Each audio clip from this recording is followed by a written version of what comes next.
नमस्कार दोस्तों। और आज के एपिसोड में हम आपको 20 जून 1958 को उड़ीसा के एक बहुत छोटे से गांव में जन्म लेने वाली एक आदिवासी संथाल समुदाय से ताल्लुक रखने वाली और 2022 के राष्ट्रपति पद की प्रबल दावेदार द्रौपदी मुर्मू की अनसुनी कहानी सुनाने जा रहे हैं।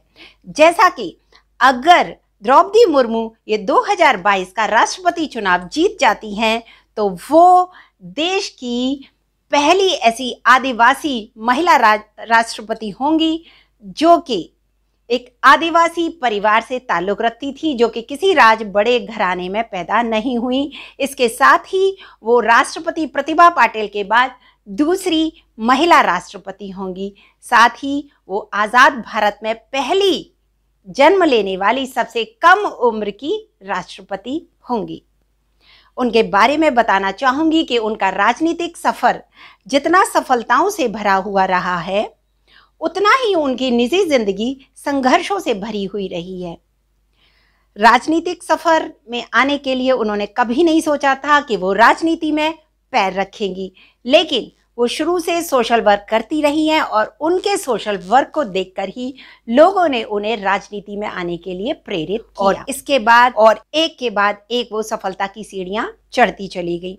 जैसा कि 1979 में उन्होंने उड़ीसा के मयूरभंज जिले में एक रमाबाई कॉलेज से अपना ग्रेजुएशन किया और उसके बाद वो एक क्लर्क के तौर पर नियुक्त हो गई। जहां वो कृषि विभाग में क्लर्क के तौर पर नियुक्त हुई थी, वहीं वो अपनी योग्यता से उसके बाद एक शिक्षक के पद पर कार्यरत हुई। एक असिस्टेंट प्रोफेसर के पद पर उन्होंने कार्य किया और यहीं से उन्होंने 2 बार वार्ड पार्षद का चुनाव जीता और उसके बाद वो जीतती चली गई, एमएलए बनी और उनके कार्यों से प्रभावित होकर ही वो राज्य सरकार की राज्य मंत्री भी रहीं।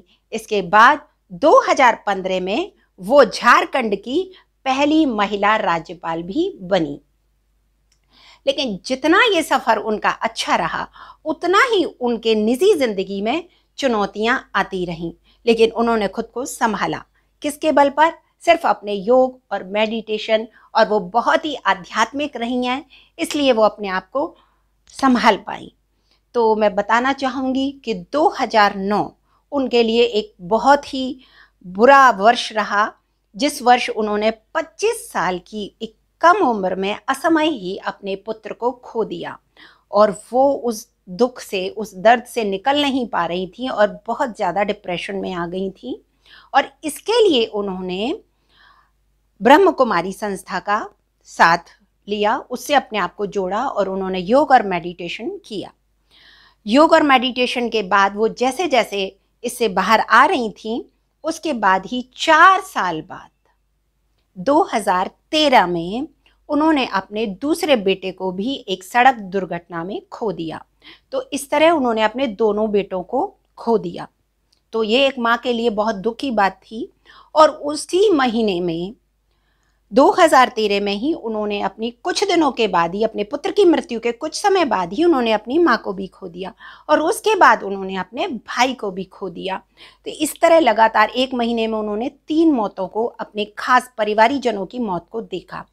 उसके बाद उनका डिप्रेशन में चले जाना एक नेचुरल सी बात है, लेकिन उन्होंने अध्यात्म का सहारा लिया और उन्होंने अपने आप को इससे निकालने की पूरी कोशिश करी और तब तक लड़ती रही जब तक कि वो इस डिप्रेशन से बाहर नहीं आ। लेकिन ईश्वर अभी भी उनकी परीक्षा ले रहा था और 2014 में उन्होंने अपने पति श्यामचरण मुर्मू को भी सदा के लिए खो दिया, अर्थात उनका देहांत हो गया।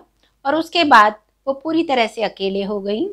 उनके परिवार में सिर्फ अब एक उनकी बेटी इतिश्री ही जिंदा है और जिसकी शादी एक विधायक से हुई है, जो बीजेपी में विधायक रहे हैं। और इसके अलावा उनके परिवार में अभी कोई भी नहीं है। लेकिन उन्होंने ऐसी सिचुएशन में भी बड़े धैर्य से काम लिया और 2015 में ही अपने कार्यों के कारण वो झारखंड की पहली महिला राज्यपाल बनी। और इस तरह से उनका राजनीतिक करियर सफलताओं से भरा हुआ रहा और आज हम शायद उनको राष्ट्रपति बनते हुए भी देखेंगे। उनके विपक्ष में यशवंत सिन्हा जी खड़े हुए हैं। देखते हैं अब जीत किसकी होती है। लेकिन द्रौपदी मुर्मू जी के व्यक्तित्व की एक सबसे अच्छी बात है कि वो बहुत ही विनम्र स्वभाव की हैं और आज भी लोगों से उसी तरह से मिलती हैं जैसे वो पहले कभी मिला करती थी। और आज भी जब वो मंदिर में जाती हैं तो वहाँ वही साधारण लोगों की तरह झाड़ू भी लगाती हैं। और लेकिन अपने कार्यों में वो जितनी विनम्र थी वैसे कार्यों में वो उतनी ही कड़क भी हैं। किसी भी जब उन्हें फैसले लेने होते हैं तो अपने फैसले वो स्वयं ही लेती हैं। तो इसलिए जो लोग कह रहे हैं कि वो तो रबर स्टाम्प राष्ट्रपति पद पे आने के बाद एक सरकार की रबर स्टाम्प हो जाएंगी, पर ऐसा कुछ नहीं है क्योंकि वो शिक्षित हैं और वो अपने फैसले स्वयं ले सकती हैं। और द्रौपदी मुर्मू जी के बारे में एक बात ये भी बताना चाहूँगी कि वो उड़ीसा के जो सर्वश्रेष्ठ विधायकों का एक पुरस्कार होता है, नीलकंठ पुरस्कार, वो भी प्राप्त कर चुकी हैं। जिस समय वो राज्यपाल रही थी तो वो जब एक बार राष्ट्रपति भवन में राष्ट्रपति से मिलने गई थी तो शायद उन्होंने सोचा भी नहीं था कि वो भी कभी इस राष्ट्रपति भवन में रहेंगी। और राष्ट्रपति चुनाव जीतने के बाद वो उस 340 कमरों के उस बड़े आलीशान राष्ट्रपति भवन में रहेंगी जो कि आज उड़ीसा के मयूरभंज जिले के एक छोटे से मकान में रहती हैं। लेकिन वो एक बहुत ही ज़मीन से जुड़ी हुई नेता हैं। उनके व्यक्तित्व की यही खासियत है कि वो बहुत ही विनम्र हैं और आज भी सबको अपने समान ही मानती हैं। और उनके व्यक्तित्व में एक सबसे अच्छी बात ये है कि वो पूरी तरह से आध्यात्मिक हैं। ईश्वर ने जहाँ उनसे बहुत कुछ छीना तो उन्हें पता है ईश्वर ने उन्हें बहुत कुछ दिया भी। शायद ईश्वर चाहता था कि वो देश के लिए कुछ करें और उन्हें देश की माँ बनने का, देश का पिता बनने का सौभाग्य दिया। भले ही उनसे उनके बच्चे छीन लिए लेकिन आज वो बहुत सारे लोगों की माँ हैं। जैसा कि यशवंत सिन्हा जी कहते हैं कि भारत के संविधान की रक्षा के लिए वो सबसे उपयुक्त उम्मीदवार हैं, तो उसी तरीके से हम सब कहेंगे कि द्रौपदी मुर्मू जी भी एक संविधान की रक्षा के लिए एक योग्य उम्मीदवार हैं। तो हम सब उनके लिए कामना करेंगे कि वो जीतें। और मुझे उम्मीद है कि आपको आज का ये एपिसोड पसंद आया होगा और अब हम मिलते हैं नेक्स्ट एपिसोड में। तब तक के लिए आप सबसे विदा लेती हूँ। Thank you.